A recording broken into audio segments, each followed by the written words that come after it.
These shelves seem to be collecting more dust than anything these days.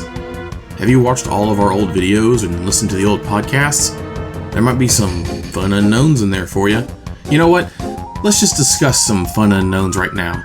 Welcome to On the Shelf, and these are some of my picks for fun under-the-radar titles that got physical releases on the Switch.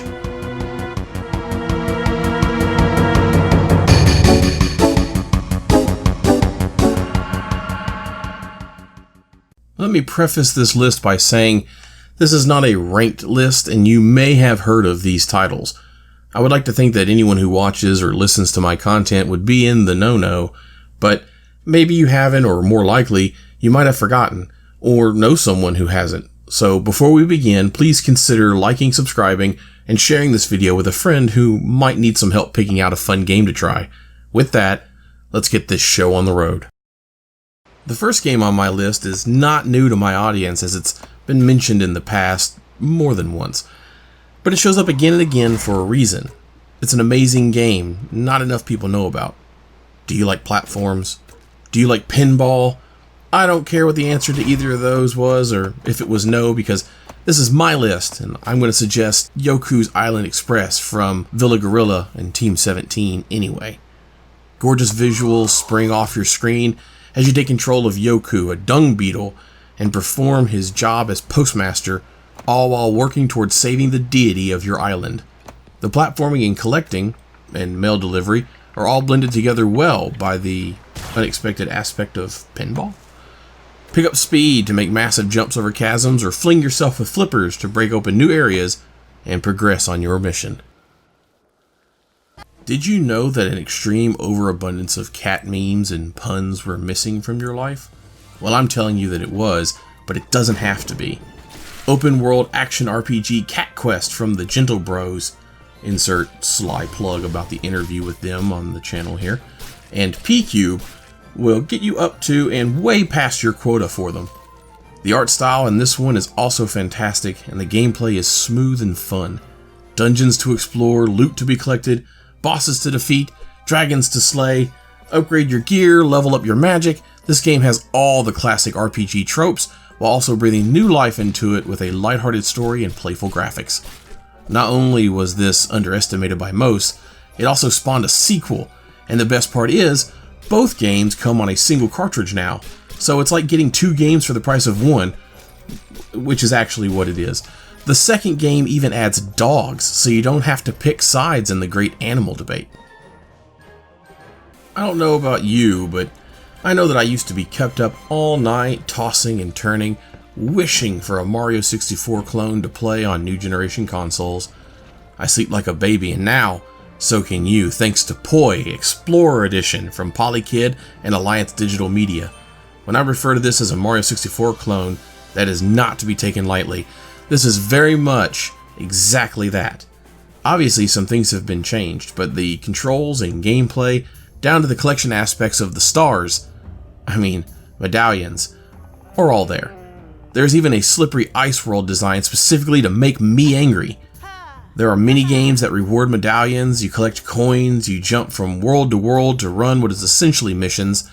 You can pick between playing as a boy or a girl, but doing so, much like the Pokemon games of late, has no advantage one way or the other. It really does scratch that 3D platformer itch.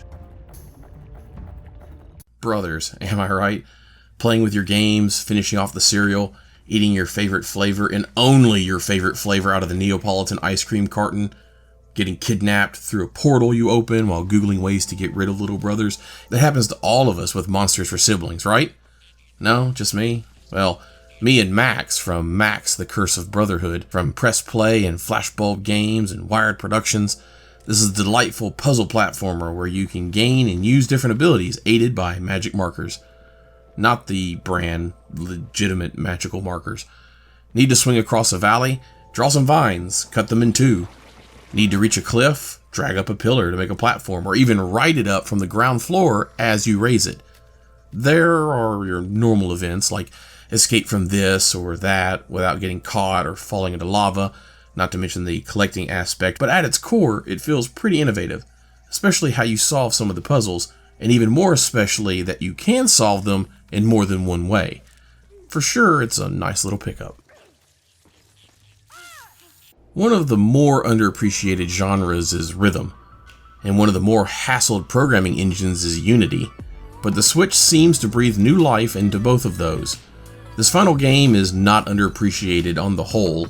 It's actually won some awards and has been talked about majorly among the Switch communities. Shout out to the Switch Core. But it's an amazing game that absolutely shines on the Switch, and although originally released in a semi-limited capacity from IM 8-bit, it's now getting a full retail, meaning that more people have a shot at playing it. Sayonara Wild Hearts from Cymogo and Annapurna Interactive, this game oozes graphical beauty. It easily has the best soundtrack of any game on this list, and for good reason.